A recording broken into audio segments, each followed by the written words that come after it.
मेहुल सारे साइंटिस्ट को जेल से लेके बाहर निकल जाता है, लेकिन मेहुल को शक होता है किडनैप तो 3 साइंटिस्ट हुए थे, तो ये चौथा कहाँ से आया। मतलब इनमें से एक फेक साइंटिस्ट है। मेहुल सबके आईडी कार्ड चेक करता है, ये पहले साइंटिस्ट का, ये दूसरे साइंटिस्ट का, ये तीसरे साइंटिस्ट का और ये चौथे साइंटिस्ट का।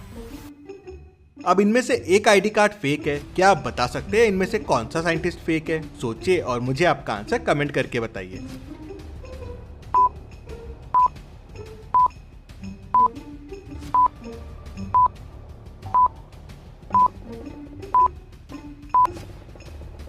ये तीसरा साइंटिस्ट फेक है। इस साइंटिस्ट की डिग्री देखिए, MBA इन फाइनेंस, और बाकियों की है PhD in chemistry, MTech in chemical compounds, MSc in biochemistry. तो ये 3 तो साइंटिस्ट हुए, कोई MBA वाला साइंटिस्ट कैसे होगा? तो पागल साइंटिस्ट ने एक अपना आदमी यहाँ छुपा रखा था। मेहुल उसे पकड़ लेता है और रस्सी से बांध देता है। उसे वहीं छोड़ के बाकी साइंटिस्ट और मेहुल जंगल में आगे बढ़ते हैं। और यहाँ पागल साइंटिस्ट गुस्से में आ जाता है कि सारे साइंटिस्ट जेल से भाग गए हैं। वो तुरंत अपने आदमियों को और डॉग्स को उनके पीछे भेज देता है। पागल साइंटिस्ट ने जंगल में केमिकल लोचा मचा रखा था, जिसके वजह से जंगल के कुछ एरियाज की केमिस्ट्री बदल गई थी।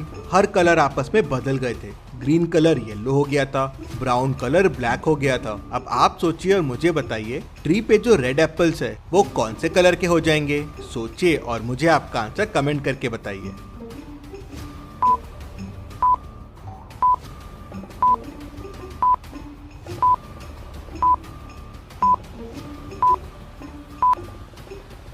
पास में देखिए, पिंक रोजेस का ट्री है और एक रोज नीचे पड़ा हुआ है। नीचे पड़ा हुआ रोज रेड कलर का है। मतलब ये पागल साइंटिस्ट के एक्सपेरिमेंट के पहले गिर गया होगा। इसका मतलब ये रेड रोज का ट्री है, मतलब रेड कलर पिंक हो गया है, तो एप्पल का कलर भी पिंक हो जाएगा। मेहुल और साइंटिस्ट ऐसे पिंक कलर के एप्पल्स देख के डर जाते हैं। उन्हें जोरों से भूख लगी थी, लेकिन एप्पल्स बिना खाए ही आगे बढ़ जाते हैं।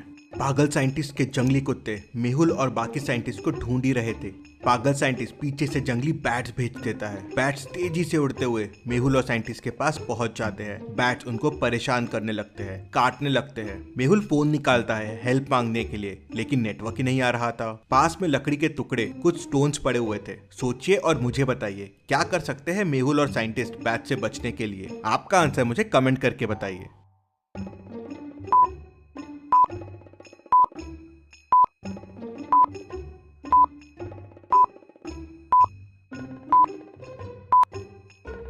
मेहुल ने जब फोन बाहर निकाला था तो फोन की लाइट से बैट्स थोड़े पीछे हुए थे। वही मेहुल समझ गया था कि लाइट से इन्हें डर लगता है। बैट्स नाइट में ही जागते हैं, दिन में सोते हैं। मेहुल ने फोन का फ्लैश चालू कर दिया और बैट्स को दिखाने लगा। उससे बैट्स डर गए और वहाँ से भाग गए। मेहुल और साइंटिस्ट तेजी से जंगल में आगे बढ़ने लगे।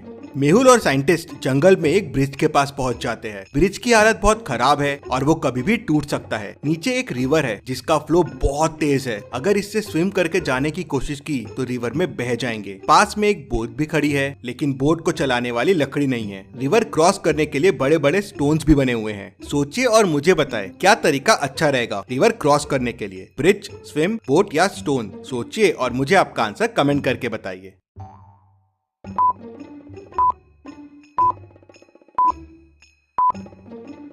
रिवर का फ्लो बहुत तेज है तो स्विम और बोट काम नहीं आएंगे। अगर आपने बोट से जाने की कोशिश की तो वो अलग डायरेक्शन में ही निकल जाएगी, और अगर ब्रिज से गए तो वो टूट जाएगा और आप पानी में बह जाएंगे। मतलब स्टोन से कूद के जाना ही सेफ है। मेहुल और साइंटिस्ट भी वही करते हैं। स्टोन्स पे कूदते हुए रिवर क्रॉस कर लेते हैं और जंगल में आगे बढ़ते हैं। जंगल में आगे बढ़ते बढ़ते मेहुल का पैर एक मधुमक्खी के छत्ते पे पड़ जाता है। उसमें से बहुत सारी मधुमक्खियां बाहर आ जाती है। मधुमक्खियां मेहुल और साइंटिस्ट को परेशान करने लगती है। वो आसपास देखते हैं तो ट्री की कुछ लकड़ियां पड़ी होती है, टोन्स पड़े होते हैं। अब इन मधुमक्खियों से बचने के लिए क्या करना होगा मेहुल और साइंटिस्ट को? उनके पास 4 ऑप्शन है। पहला तो लकड़ी से मधुमक्खियों को भगाने की कोशिश करे। दूसरा, उन पे स्टोन्स फेंके। तीसरा, वहाँ से तेजी से भागे। या चौथा, धीरे धीरे चल के वहाँ से निकल जाए। आपको क्या लगता है कौन सा तरीका सही रहेगा? सोचिए और जल्दी से आपका आंसर कमेंट कीजिए।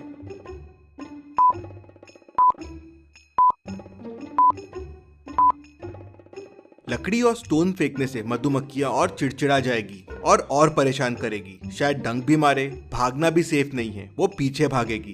धीरे धीरे चलना ही सेफ होगा। वो लोग धीरे धीरे वहाँ से वॉक करना शुरू करते हैं और मधुमक्खियों से बच जाते हैं। तभी उन्हें पीछे से किसी के चलने की आवाज आती है। मेहुल को उसके बाजू में एक परछाई दिखती है। क्या आप इस परछाई को देख के बता सकते हैं ये कौन होगा? सोचिए और जल्दी से आपका आंसर कमेंट कीजिए।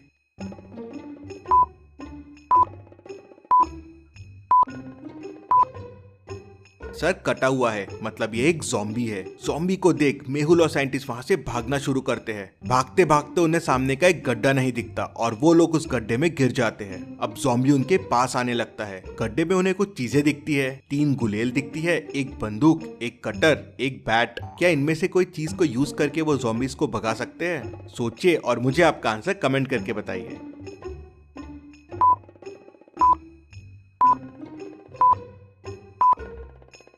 मेहुल बैट भी यूज कर सकता है, लेकिन बैट सिर्फ एक है और उसके लिए ज़ॉम्बी के पास जाना पड़ेगा। गुलेल यूज करना बेस्ट रहेगा। वो दूर से ही ज़ॉम्बीज को मार सकते हैं और दूर ही रख सकते हैं। मेहुल और साइंटिस्ट गुलेल उठाते हैं और ज़ॉम्बीज पे स्टोन फेंकना शुरू कर देते हैं। ज़ॉम्बीज डर के वहाँ से भाग जाता है। मेहुल और साइंटिस्ट गड्ढे से बाहर निकलते हैं और जंगल में आगे बढ़ते हैं। तभी उन्हें हाईवे रोड दिख जाता है, लेकिन रोड तक पहुंचने के लिए उन्हें इस रिवर को क्रॉस करना होगा। रिवर पे स्टोन्स पड़े हुए हैं। वे लोग स्टोन्स पे कूदना शुरू करते हैं। पहले 1, 2, 5, 10 और 17 पे जंप करते हैं। अब नेक्स्ट स्टोन्स है 24, 26 और 28। सोचिए और मुझे बताइए उनको कौन से स्टोन्स पे जंप करना चाहिए जो सेफ होगा। अगर गलत स्टोन्स पे कूदे तो स्टोन्स टूट जाएंगे और वो लोग रिवर में बह जाएंगे।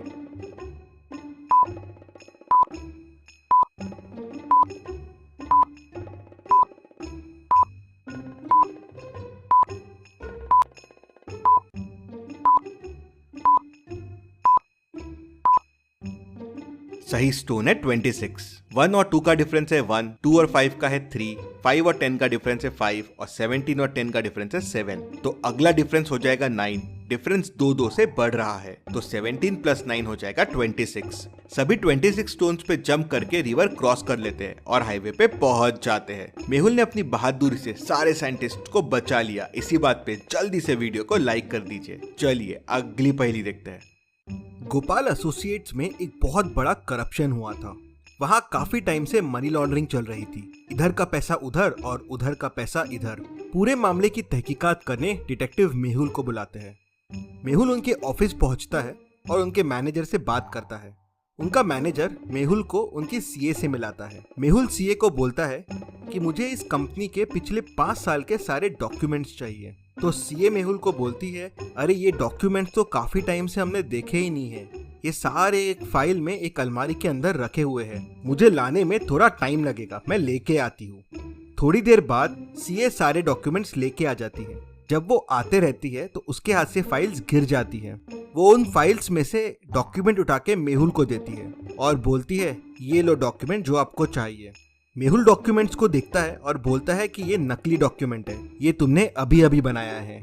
कैसे? मेहुल को ये कैसे समझता है कि ये नकली डॉक्यूमेंट है? क्या आप बता सकते हैं?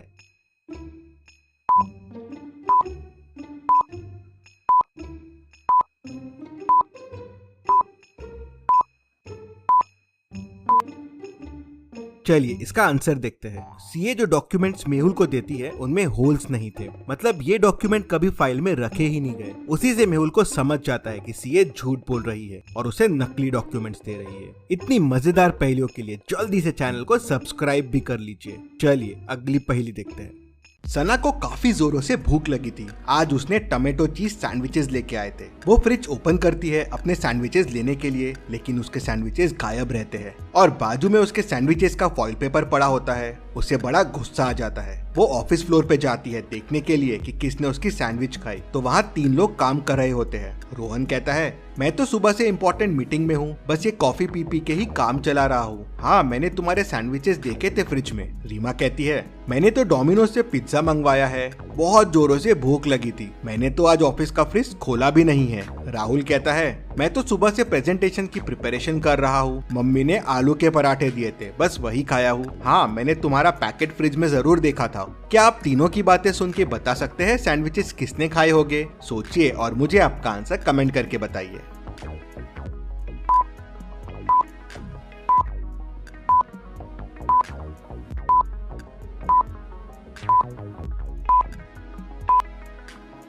चलिए इसका आंसर देखते हैं। सैंडविचेस रोहन ने खाए हैं। रोहन को कैसे पता चला कि सना ने सैंडविचेस लाए थे? उसके सैंडविचेस तो फॉइल पेपर में रैप्ड थे। वहीं वो पकड़ा जाता है।